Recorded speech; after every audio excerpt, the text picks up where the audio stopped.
anything that's got a deviation from the norm. So it's not your standard break in a standard distal radius. There's a difficult or complex element. Are there multiple fractures in the same bone? Are there fractures in two bones, for example, in the forearm?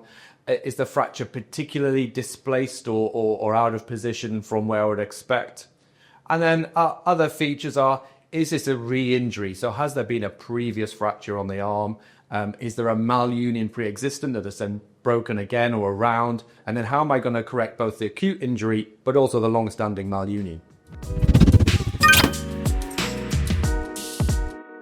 Well, it's when that anatomy is just so abnormal that even if I could get it in the correct position, I don't think a standard plate would sit nicely, or it wouldn't contour to the bone, or I wouldn't get enough purchase in the fragment. So it's okay having a plated place, but if there's no bone behind the plate to put the screws into, then it's never going to work. So it's all about finding the right spot on the bone to be able to secure those back together.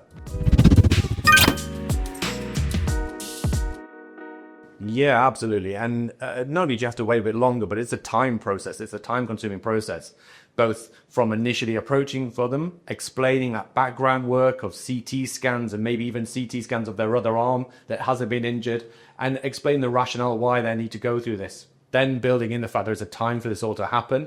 And then the most important part is once we've got this concept and we've sat down together, that we look at the screen and we talk about exactly what we're trying to achieve. And that's what I find most helpful. So I get the screen up, I get the planning up, I get the models, and we look at them together, rotating them in space, so they can understand fully what I'm trying to suggest and what that involves for them.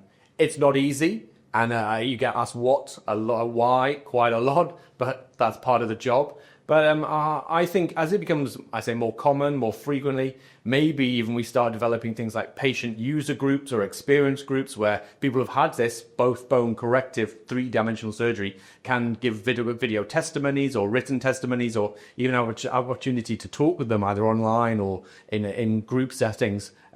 Patients will understand better what we're trying to achieve and how it might help them in their situation.